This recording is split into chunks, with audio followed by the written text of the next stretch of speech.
I think once we got James and Natalie on board, they were willing to take a risk with it. Okay, maybe a better question is how do you convince Natalie Portman to talk about her burning beaver on film? Oscar winner Natalie Portman. Weirdly enough, she came to us about it. She heard we were going to make the film and wanted to do a comedy, and so she was into it. And despite how filthy it was, she wanted to get on board. And did she surprise you once she got on set? Oh, for sure. She has an amazing sense of humor. I mean, I've always respected her work, but I imagined that she was going to be very serious, and that was the furthest thing from the truth. Who's hotter, her or James Franco? That's a tough one. You know, they each have special attributes. You know, each one is good in different areas, I guess. Yeah, James has nicer hair. Talk a little bit about your relationship with James. Your chemistry on screen, and does it come off screen as well? Do I come off screen? Yes. I don't know why I said that. Yes, James he's a really good dude. He's a super nice guy, and I worked with him for the first time on Pineapple, and, you know, just got along with him great. And so when we started writing the script, it kind of, you know, we wrote it for him to be involved. Me and David had such a good time working with him, we just wanted to try to do it again. And I see you guys as like a Stoner, Bob Hope and Bing Crosby. Could you make a series of films, and will this continue on screen? Maybe if more than 10 people go see it, yeah, maybe that would we would be able to. Can a joke ever be too rude to get into one of your movies? That's a good question. You know, I mean, in the States, it's like, I really like rated R comedies over there because you can really get away with whatever you want. And with comedy, that's what I like. I don't like there to be any boundaries. When I go see a comedy, I want to know that the sky's the limit for what can be made fun of or what can be joked about. So, in a movie like this, there really is no limit to bad taste. Yes, it's wide open. Does Danny McBride have any boundaries? None whatsoever. There's some pretty spectacular monsters in this movie, and kind of original monsters, the kind you haven't really seen on screen before. So where did the ideas for them come from? And could you maybe describe or explain a little bit about the hand monster?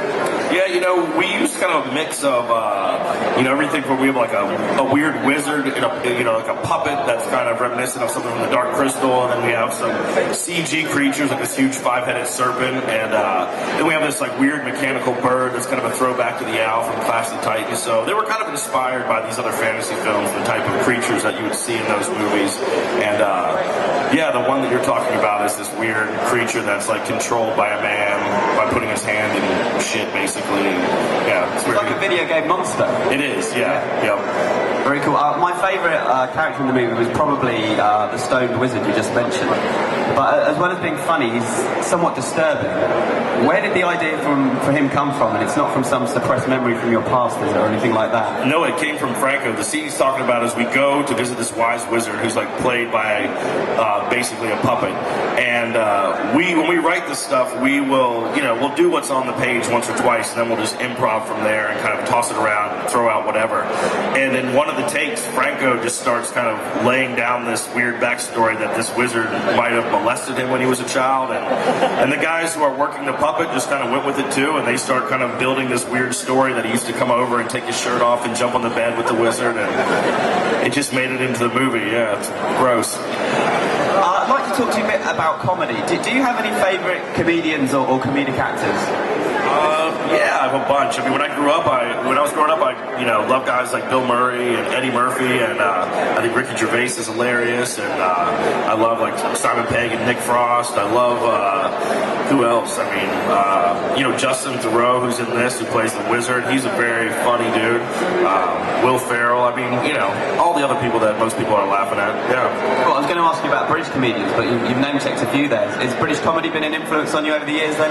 Oh, it definitely has. With our show Eastbound and Down, we sort of wanted to model that after, after the British comedies that would just, in the States, they'll do like 24 episodes in one season of a show, and to me, that just always gets boring, and you kind of can skip episodes. But I feel with a lot of the British comedies that I like, the seasons are so short, and the number of the episodes are so small that it kind of makes you want to watch all of them, and so that's what we wanted to do with Eastbound, is just keep it really tight and small, and It feels like a movie that's been cut up, to be honest, Eastbound. Is that something you intended, or?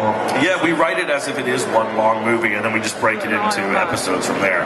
So where did the idea of Eastbound come from, and where did, Kenny Powers come from? I think it's like kind of loosely based on like a gym teacher I had when I was a kid, and Yeah, I don't know where the idea came from. I mean, Jody Hill, the guy who I created the show with, we're old friends, and it was just one day us just kind of sitting around and trying to come up with, something to do. And I think at the time we had really been watching The British Office and just seeing how like that show was centered around like such an unlikable character, but there was a lot of humor there. And so we wanted to do the same thing, like try to figure out how you could align a story with a guy who's a total asshole, but trying to figure out a way to get the audience to invest in him still. And that was kind of the genesis, I guess, of Eastbound.